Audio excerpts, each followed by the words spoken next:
সরকারকে ব্যর্থ করার এই ষড়যন্ত্রে জড়িতদের ছাড় দেওয়া হবে না, উপদেষ্টা আসিফ।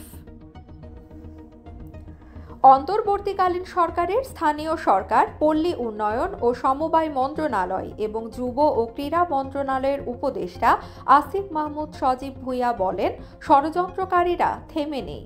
আমাদের সরকার ব্যর্থ করার এই ষড়যন্ত্রে যে বা যারাই জড়িত থাকবে তাদের বিন্দু পরিমাণ ছাড় দেওয়া হবে না।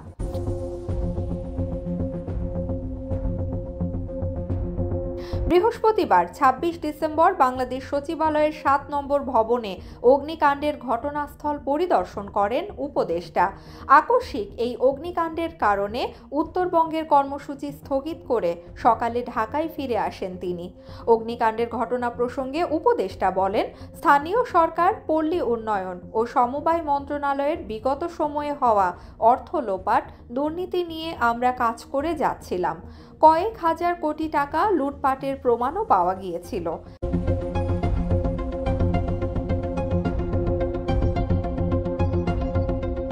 আগুনে কি পরিমাণ ক্ষয়ক্ষতি হয়েছে এখনো জানা যায়নি।